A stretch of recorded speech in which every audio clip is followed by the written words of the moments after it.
Good morning and welcome to NCREIF's latest on-demand education module.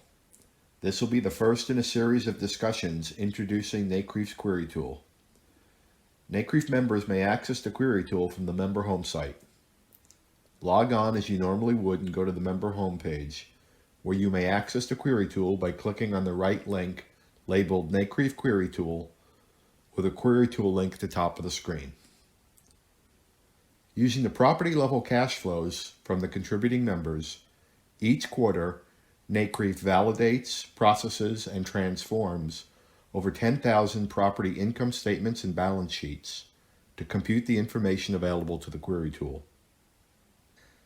While NCREIF Analytics provides a user-friendly environment to quickly view NCREIF's data visually, the Query Tool provides the ability to access the NCREIF query data in incredible depth with custom downloadable queries. The Query Tool starts in the normal query mode. We will discuss the advanced mode in later modules. The first tab is to select the data desired. The data type is the NCREIF property database to query. We will start with the NPI research database. The manager selection allows you to view your firm's data or an aggregate of all member data. The query template allows you to select which type of data you will extract. For this demonstration, we will start with NPI returns. Later modules will go into depth on other databases. Click Run Query to retrieve the results for the full NPI. The tool will display the results on the right of the screen. Let's briefly discuss the output. The first several columns show the year and quarter.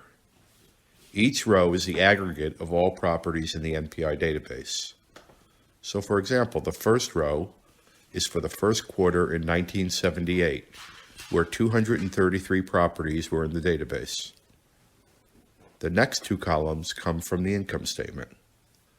The net operating income, or NOI, and the capital expenditures, or CapEx, are shown as dollar totals for all properties in each quarter's sample. The next several columns are from the balance sheet. First, the ending free and clear market value, then the beginning value for the quarter, labeled MV Lag 1, and then the amount of partial sales, or amount sold, labeled P sales for the quarter. The last few columns are the computed income, appreciation, and total returns. In later modules, we will discuss the equations in more detail. For now, please refer to the knowledge base. Future modules will discuss the contents of the data in much more detail. The second tab on the normal query mode lets you filter and aggregate the data. This tab has two sections: select properties by criteria and group results by specific criteria. To filter the results for one or more property types, expand the drop-down to see all property and sub-property types. For this demonstration, we'll select apartments and click Run Query to see the results. While the apartment subindex officially began in 1984 with 20 properties, the Query Tool allows the data to be displayed down to as few as 4 properties and 3 managers. So here you can see at the start of the NPI in 1978, the apartment subindex had 9 apartments. Let's filter for just a specific period. Click the year drop-down and enter a minimum of 2002 and 2011 as the maximum. You can now see 781 properties in the first quarter of 2002. Other filters include various geographical filters, such as state, region, and metropolitan area. You may also filter by value range and fund type. Next, let's explore the grouping section. Let's start by clearing the filters and pressing the Clear Filters link. There are 9 ways to group the data in the normal mode, and more are available in the advanced mode. For our first example, let's group by property type. If you choose too many grouping fields, the results will automatically be exported to Excel. Notice how the Group By field is added to the output.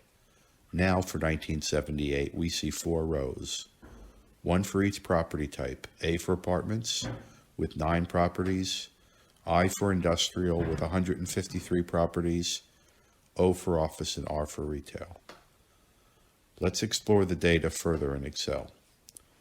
Press the Excel icon under the Download section to export the data to Excel. The data that comes from the Query Tool is unformatted. Let's format the columns, turn the download into a data table, and sort the data by property type in descending date order. Now we can compute some returns. There are numerous ways to compute annualized returns. In its simplest form, the annual time-weighted return is the product of the past 4 quarters. In the example on the screen, line 1 is the simplest form and multiplies each quarter return plus 1. Line 2 uses the Excel product function in an array formula where you need to press Ctrl-Alt-Enter. The product function works well for periods less than or equal to 1 year. The third example goes a step further and shows how to use the geomean function in an array formula. The geometric mean is raised to the 4th power to annualize the quarterly mean, making it work for any time period with quarterly frequency. To continue with this example, we'll create a new column in the table. Give it a field name such as annual return and enter the geomean equation from the previous example to compute the rolling annual returns for all time periods. The table can then be used to extend the model, such as to chart the annual and quarterly returns and compute an annualized return table. The Query Tool has been around for quite some time, and many users have a series of modules such as these that extend the tool's output into bespoke analytics.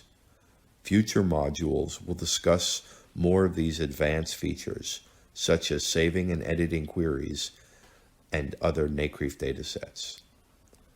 This wraps up another NCREIF on-demand education module. If you have any questions or suggestions, please ask the question to Knowledge Base or call the staff at NCREIF. If you're inclined, we have created a video library for your listening pleasure.